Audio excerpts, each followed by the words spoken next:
प्रयागराज में होगी यूपी के विकास की बात। विकसित यूपी बैठक प्रयागराज जल्द आ रहा है।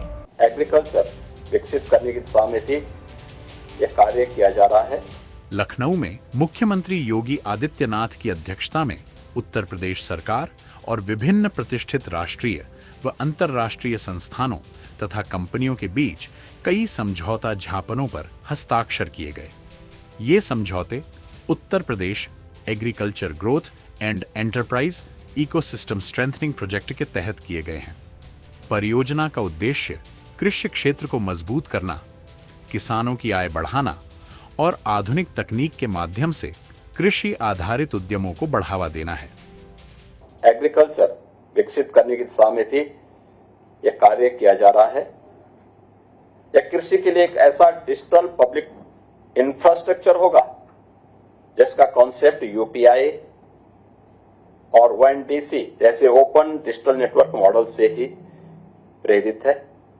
इससे अन्नदाता किसान को अलग अलग सेवाओं के लिए अब अलग अलग ऐप और प्लेटफॉर्म की जरूरत नहीं पड़ेगी, बल्कि एक ही इंटरफेस के माध्यम से मौसम संबंधी जानकारी, बाजार एवं मूल्य की सूचना, मृदा संबंधी जानकारी,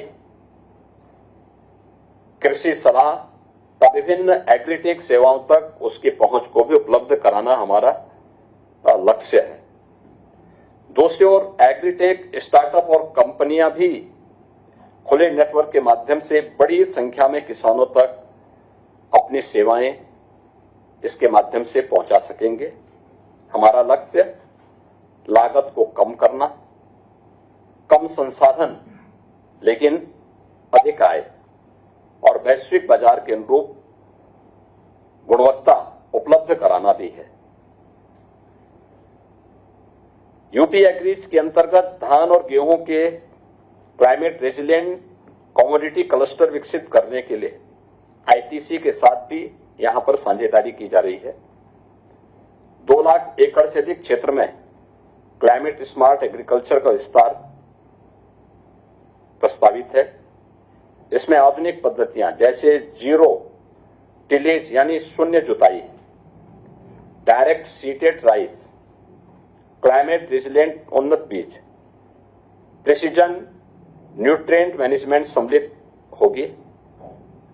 बहराइच जनपद में 1500 एकड़ का ईयू कंप्लाइंट एंड एमआरएल मानकों के अनुरूप धान क्लस्टर वहां पर विकसित किया जा रहा है, जो करने का प्रस्ताव है।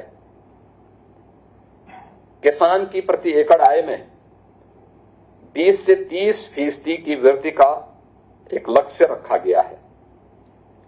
यूरिया के उपयोग को 25% कम करने का भी लक्ष्य रखा गया है। श्रम और सिंचाई में 25 से 30% की बचत का भी लक्ष्य इसके अंतर्गत रखा गया है। यानी अब यूपी का किसान केवल अनाज उत्पादक नहीं रहेगा, वह quality, traceability and export standard से जुड़ी नई एग्री इकोनॉमी का भी भागीदार बनेगा।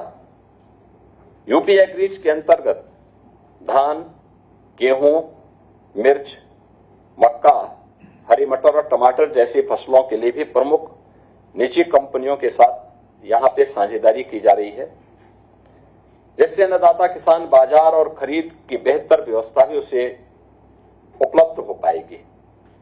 इसके अंतर्गत वैल्यू चेन के प्रत्येक चरण में उत्पादन, उसका संग्रहण, भंडारण, प्रसंस्करण और बाजार को और मजबूत किया जाएगा। हम उत्तर प्रदेश में एक्वाकल्चर को साइंस, टेक्नोलॉजी, प्रोसेसिंग और एंटरप्रेन्योरशिप से जोड़कर के पूर्ण ब्लू इकोनॉमी इकोसिस्टम विकसित करना चाहते हैं। इसी को ध्यान में रखते हुए एक्वाब्रिज के साथ मत्स्य पालन का ट्रेडिशनल एक्टिविटी से टेक्नोलॉजी ड्राइवन इंटरप्राइज की ओर हम बढ़ाने जा रहे हैं। एक्वाब्रिज के साथ हमारी साझेदारी के माध्यम से मत्स्य किसानों, सहकारी समितियों और उद्यमियों को आधुनिक तकनीक एवं प्रशिक्षण से जोड़ा जाएगा। इसमें एआई आधारित aquaculture management, automatic feeding technology, आधुनिक प्रशिक्षण कैपेसिटी बिल्डिंग पर विशेष ध्यान दिया जाएगा।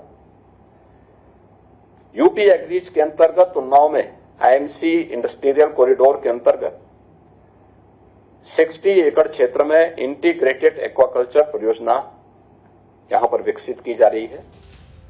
मुख्यमंत्री योगी आदित्यनाथ ने कहा कि इन समझौतों से प्रदेश के कृषि क्षेत्र में निवेश, तकनीकी सहयोग और रोजगार के नए अवसर पैदा होंगे। सरकार किसानों को आधुनिक कृषि तकनीक, बेहतर बाजार व्यवस्था और उद्यमिता से जोड़ने पर जोर दे रही है।